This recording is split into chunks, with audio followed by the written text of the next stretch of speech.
Muy buen día. El día de hoy vamos a continuar con las clases de otorrinolaringología. La clase anterior hablamos sobre las faringoamidalitis agudas. Ahora vamos a continuar con el tema de lo que es la faringoamidalitis crónica. Dentro de este grupo vamos a tener a tres patologías importantes. Dentro de los procesos inflamatorios crónicos específicos de las amígdalas palatinas, en los cuales tenemos las amígdalas crípticas, ¿sí? En donde hay acumulación de calcium o tonsolitos, la amigdalitis a repetición, vamos a dar el concepto de qué es una amigdalitis a repetición, y la hipertrofia amigdalar en sus diferentes grados. Empezamos con las amígdalas crípticas. Antes de nada, recordarles que las amígdalas se encuentran recubiertas por un epitelio superficial pluriestratificado y estas van a tener entre 10 a 20 invaginaciones, ¿sí?, que van a formar un verdadero sistema críptico a través de sus ramificaciones, como podemos observar, ¿sí? Y estas van a cumplir un papel muy importante que es la captación del antígeno. Y macroscópicamente vamos a observar se asemejan a orificios en la superficie de la amígdala. Así es como se ven las criptas amigdalares. Ahora, existen pacientes que al tener una gran actividad inmunológica, especialmente en la infancia, estas criptas se aprecian de una manera más acentuada, ¿sí?, observándose estos agujeros en las amígdalas. Entonces, al haber una degradación de los fragmentos del epitelio exfoliado, los restos de queratina, cuerpos extraños como los restos de los alimentos, que van a acumularse a nivel de estas crípticas y también debido al moco, debido a la acción de las bacterias a nivel de estas criptas, se va a formar el famoso calcium o tonsolitos, ¿sí?, que son grumos blanquecinos que van a dar un mal sabor y un mal olor, provocando en sí al paciente el famoso hedor de oris, que es la halitosis. Entonces, el principal síntoma que va a tener el paciente es esto, ¿sí? La halitosis va a referir que en ocasiones siente como una sensación de cuerpo extraño y cuando hacemos la valoración vamos a observar estas criptas y muchas veces, como observamos en la imagen inferior, ¿sí?, estos grumos blanquecinos a nivel de estas criptas. Muchas veces el paciente refiere, dice: doctor, tengo estos grumos en mis amígdalas, yo me saco, me causa mal olor, ya no aguanto este malestar. Entonces, tratamiento antibiótico aquí no se le debe dar porque en sí, como ustedes ven, el problema no es, es más infeccioso. Entonces, lo que recomendamos es mejorar, si esto su enjuague bucal, ¿sí?, Eh, haciendo chorros pulsantes de agua, ¿sí?, para que se eliminen mecánicamente. Se puede recomendar chorros con borosan, con sobres, que es un antiséptico local, que ayuda a eliminarlos de una mejor manera, ¿sí? En ocasiones también podemos recomendar a estos gargarismos que vamos a hacer, ¿no es cierto?, a un vaso de agua, cuando encontremos la presencia de los tonsolitos, colocar media tapita de agua oxigenada y hacer los gargarismos y ayuda a eliminar de una mejor manera. Entonces el paciente constantemente tiene que estar haciendo estos gargarismos como el aseo bucal, ¿no es cierto? Si el paciente ve que no existe una buena evolución con esto, se puede recomendar dos tipos de tratamiento. Un tratamiento tópico, que es con nitrato de plata tópica, hacer una cauterización a nivel de las criptas amigdalares para destruir y tratar de que estas criptas no sean tan profundas y mejore el problema. Pero si a pesar de esto el paciente no mejora, la sintomatología persiste, el paciente está cansado de su halitosis, ¿no es cierto?, que es lo que más le molesta, hay que realizar una amigdalectomía, ¿sí? Eso sería el tratamiento con respecto a las amígdalas crípticas. Continuamos con lo que es las amigdalitis crónicas. ¿Cuándo hablamos de una amigdalitis crónicas? Cuando estas se encuentran favorecidas por los cambios estructurales en las amígdalas y se deben a las infecciones de repetición. Entonces dice que una amigdalitis es crónica cuando existe 7 infecciones amigdalares en un año consecutivo o 5 infecciones amigdalares en 2 años consecutivos o 3 infecciones amigdalares en 3 años consecutivos. Recordar que estas infecciones tienen que ser, como habíamos hablado en la clase anterior, ¿no es cierto? Tiene que ser una infección bacteriana en donde sea diagnosticada por un médico, no que el paciente les diga yo tuve infección, tiene que ser diagnosticada por un médico siguiendo la clínica y el examen físico del paciente, ¿sí? Entonces es muy importante que se valore esto. Aquí vamos a encontrar bacterias aisladas variadas como el Streptococcus pyogenes, Staphylococcus aureus, Haemophilus influenza, Pseudomonas aeruginosa, entre otras, porque son bacterias de diferente, no son las mismas, sino que son variadas, ¿sí? Es una flora mixta.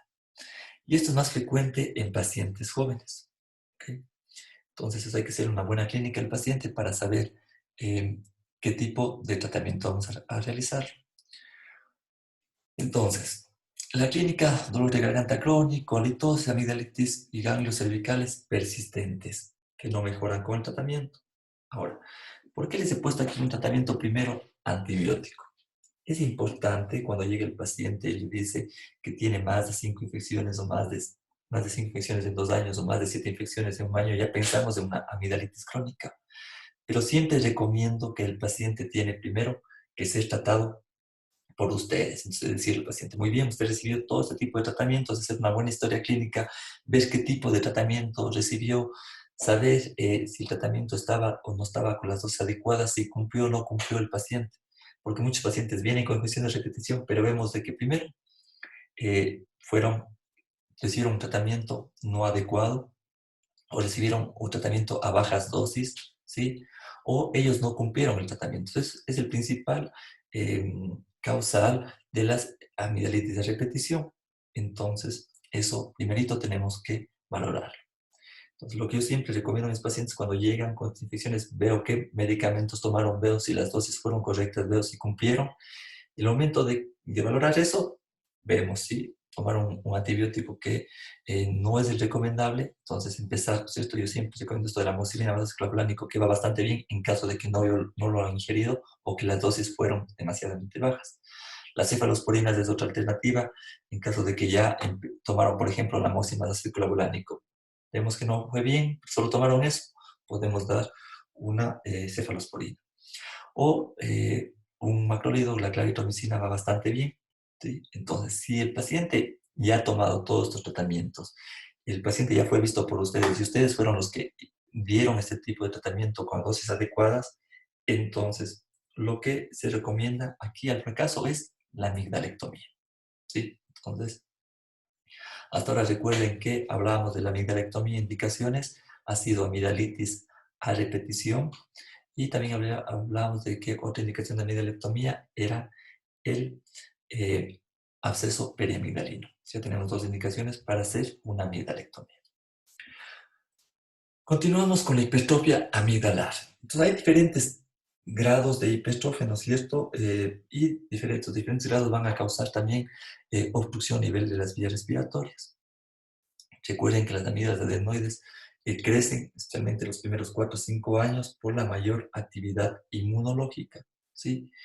Y lo que puede provocar cuando las amígdalas tienen un crecimiento tan severo como estamos viendo en la imagen, la apnea obstructiva del sueño, que es la indicación más común de la amigdalectomía en niños. Recuerden, la apnea obstructiva del sueño es la indicación más común de amigdalectomía en niños. Ya tenemos otra indicación más de amigdalectomía. Para hablarles algo de la apnea obstructiva del sueño, recuerden que esto es una oclusión intermitente y repetitiva de la vía aérea superior durante el sueño. Y se puede producir una apnea o una hipopnea. Se dice que la obstrucción, la interrupción, completa, ¿sí?, del flujo aéreo más de 10 segundos llamamos apnea. Y la interrupción parcial del flujo aéreo más de 10 segundos llamamos hipopneas. Ya, entonces hay que diferenciar si es una hipopnea o si es una apnea, si es parcial o es completa esta obstrucción. Entonces, el paciente, ¿qué va a sentir durante el sueño? Esfuerzo respiratorio, sudoración, apnea, respiración bucal, alteraciones del sueño. Muchos niños van a presentar enuresis y uno no sabe por qué está pasando con estos pacientes y examinamos y tiene una hipertrofia amidalar grado 4. Puede haber temores nocturnos, el paciente ya no quiere dormir porque sabe que se siente esa sensación de que se ahoga, ¿sí? Muchas veces sonambulismo. Entonces es muy importante recalcar en los pacientes, en los familiares, especialmente en los niños, que valoren este tipo de problemas.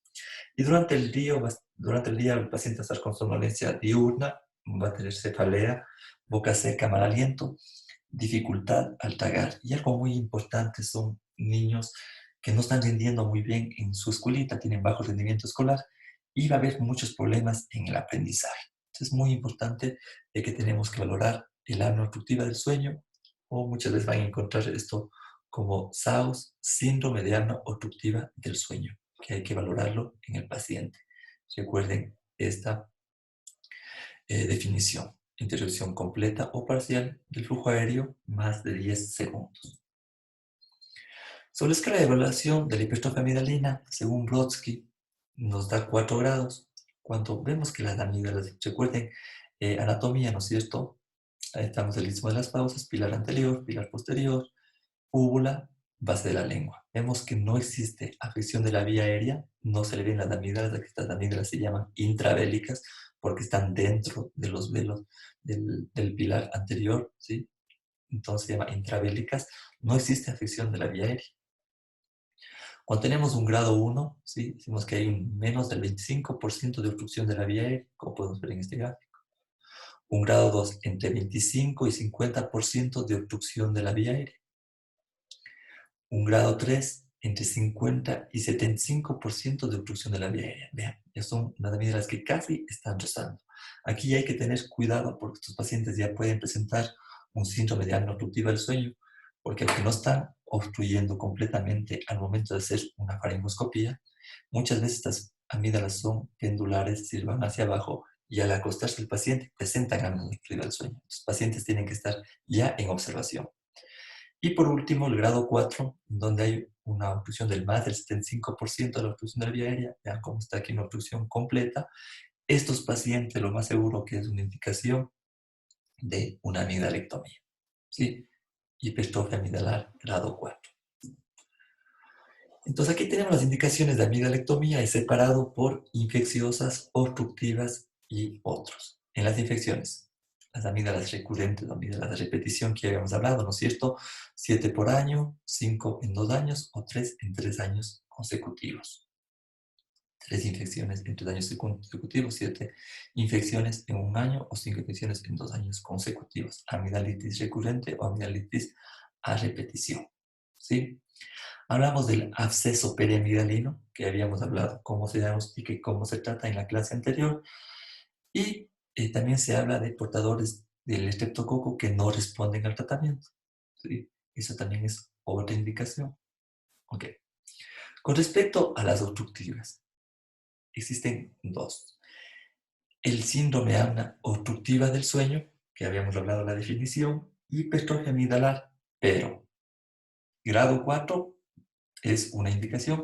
La grado 3 depende si existe un cor pulmonar, retraso del desarrollo, anomalías craniofaciales, anomalía de oclusión dental o alteraciones del habla. ¿Sí?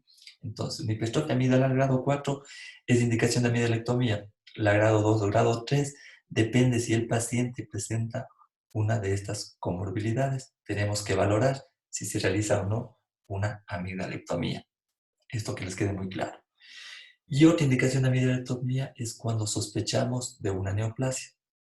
Pacientes que tengan una hipertrofia amigdalar asimétrica, es decir, que la una esté demasiado grande y la otra muy pequeña, hay que sospechar en una hipertrofia amigdalar, especialmente pacientes adultos, ¿no es cierto?, mayores de 60 años, fumadores o que tengan antecedentes en su familia de un CA, hay que sospechar de una neoplasia.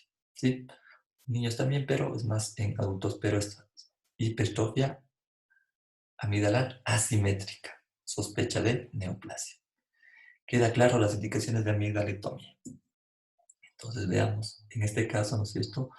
Una hipertrofia amidalar grado 3 con tonsolitos, ¿sí? No es infección, son los tonsolitos. Vean, esta hipertrofia amidalar grado 4, este paciente necesita hacerse urgente la amidalectomía porque va a tener muchos problemas si es niño. Igual en los adultos, ¿no es cierto? Se puede dar un síndrome de apnea obstructiva del sueño.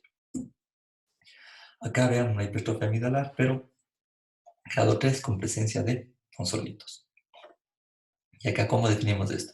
Una hipertrofia amigdalar críptica, grado 4. ¿Sí? Indicación de amidalectomía. Perfecto.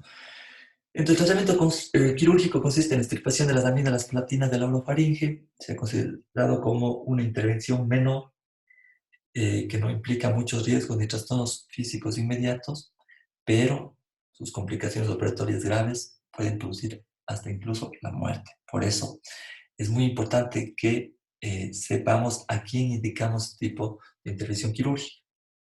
Como les explico, puede ser una intervención que puede ser muy simple, pero puede traer muchas complicaciones si no se indica bien la amidalectomía. Entonces, sobre las técnicas quirúrgicas, hay muchas técnicas, ¿cierto? Con el disector de amígdala, el electrocauterio, con láser, electrocauterio bipolar, el bisturí armónico, coblación y radiofrecuencia que se está utilizando últimamente. Cualquiera de estas técnicas, lo importante es aplicarlas de una manera adecuada. ¿Sí? Se ha hecho estudios y todavía no existe una de que sea mejor que la otra.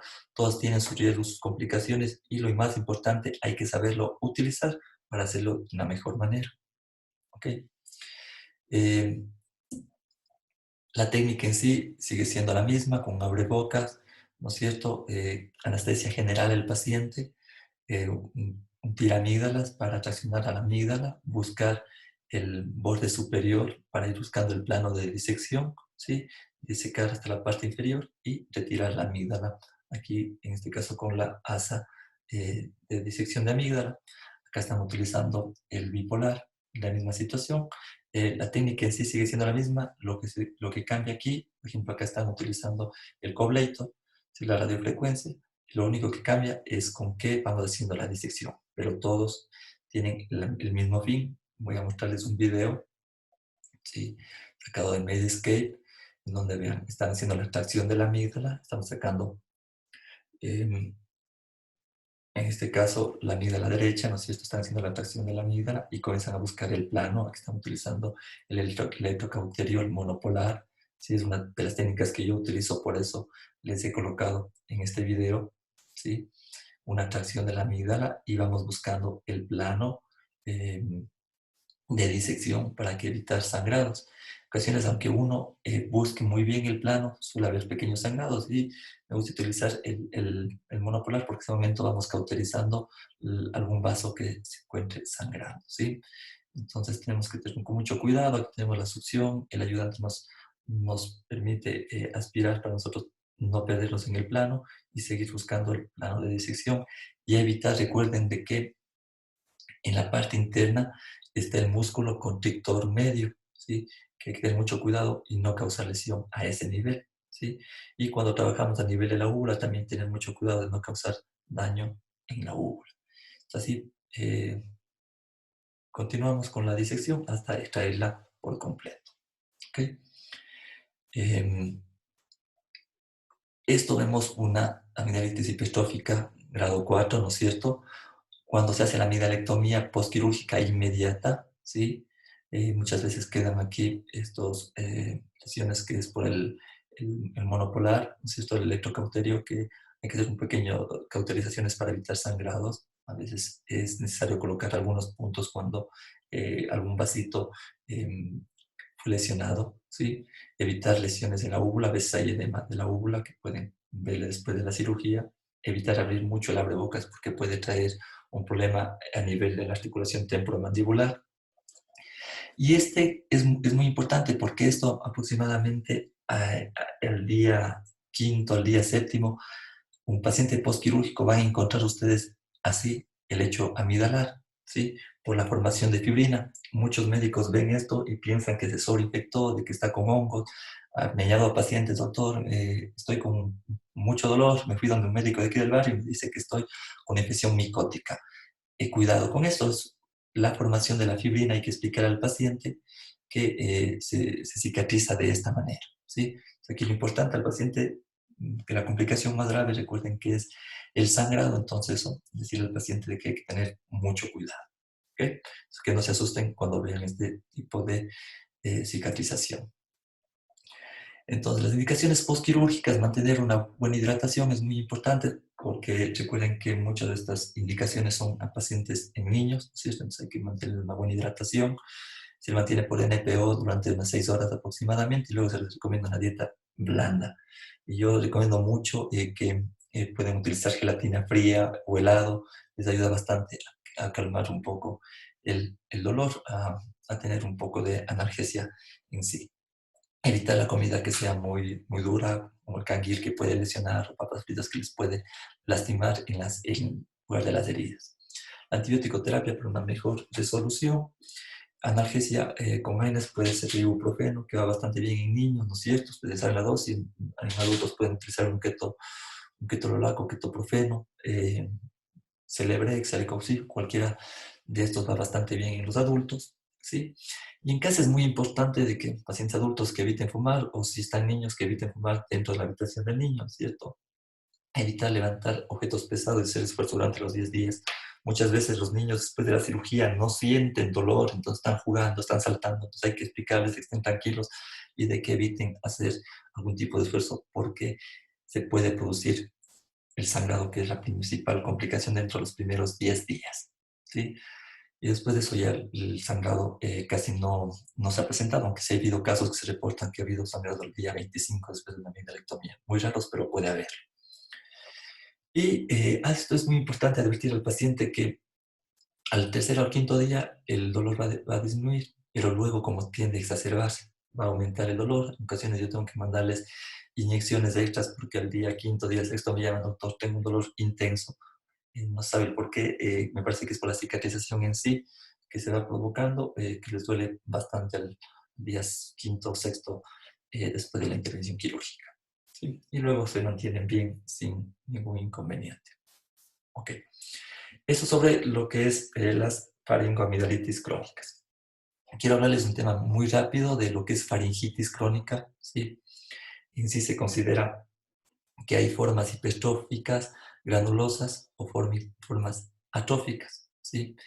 Las faringitis crónicas no tienen un carácter infeccioso en sí, ¿sí? Sino detrás de esto, de este cuadro, hay algún cuadro irritativo crónico como el reflujo gastrofaringolaringio, irritaciones ambientales o en los adultos mayores puede haber un cuadro atrófico. Eso es muy importante de ver qué es lo que está sucediendo.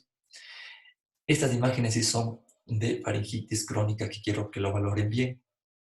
Recuerden que les había dicho que cuando hacemos una faringoscopía veamos la pared posterior de la faringe. Muchos pacientes refieren como una sensación de cuerpo extraño, como que no les deja alimentarse bien, como que hay algo que les molesta.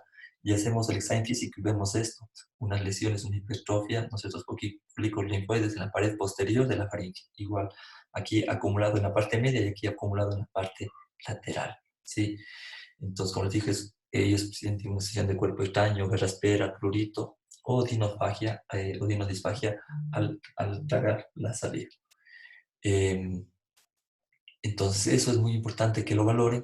Y en pacientes adultos mayores especialmente podemos ver una faringitis crónica atrófica, en donde va a haber una mucosa seca como moco plegado en la pared posterior de la faringe.